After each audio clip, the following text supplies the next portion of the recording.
The Suzuki Swift Sport has been with us for a couple of years in its current form, and in that time it's earned the respect of many as a peppy, endearingly old-school hot hatch. Last year it gained the option of 5 doors, but that hasn't affected its character and instead has only added a little extra practicality for those that need it, perhaps those with a young family who aren't ready to give up on driving fun just yet. It's still a cheekily starred little box of fun with its large headlights, gaping honeycomb grille, finned front fog lights, and 17-inch alloy wheels with 45 profile tyres. The extra doors haven't corrupted the Swift's basic shape, and it's the same length as its 3-door brother, while the blackened A and B pillars tie the side profile together nicely. The styling is finished off at the rear with a B-sting antenna, a fairly sizable roof spoiler, and a pair of exhausts that poke through the grey-coloured diffuser. The first thing you'll notice on climbing aboard is the acres of headroom, and there's loads of adjustment for both the steering wheel and the sport seats that also do an excellent job of holding you in place. The dashboard is simply laid out, there's good storage in the glove box, door bins and centre console, where there are also charging and USB ports for your phone.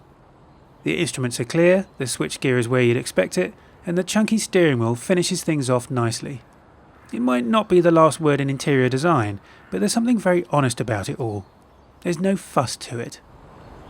In the back, there's room for a couple of 6-footers, but if you're more likely to be ferrying kids about, there are 3 proper seatbelts and a couple of ISOFIX mountings. The boot, as you'd expect, isn't massive. You're looking at 211 litres of space back here, and although you can increase that to 512 litres, the seatbacks fold forward onto the bases where they still take up quite a bit of space, and there's a high load sill to negotiate too. However, let's get some perspective here, this isn't supposed to be an estate car. Power comes from Suzuki's 1.6 litre 4-cylinder petrol unit, and it produces a modest 134 horsepower and 160 Nm of torque. In an age of 200 horsepower turbo hot hatches, it might sound a little, boring, but Suzuki set out to deliberately create an old-school, fun-to-drive hot hatch, and its 8.7 second 0 to 60 time shows you that there's more to the Swift than its horsepower figures would suggest.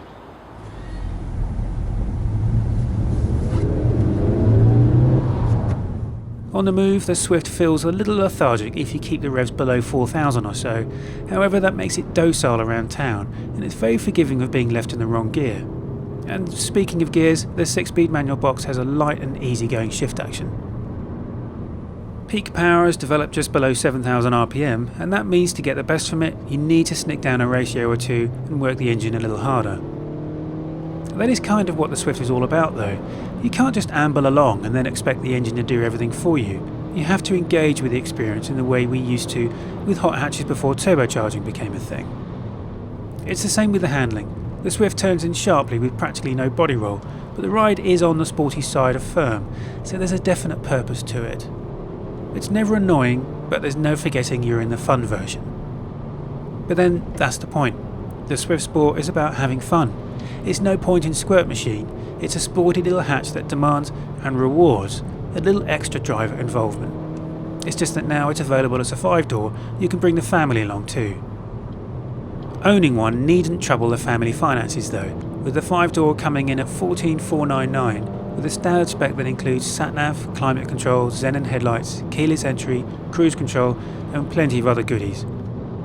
CO2 emissions of 147 grams per kilometre mean a road tax bill of £140 a year, with an official economy figure of 44.1 mpg, a figure we had no trouble achieving during our time with it. So there you go.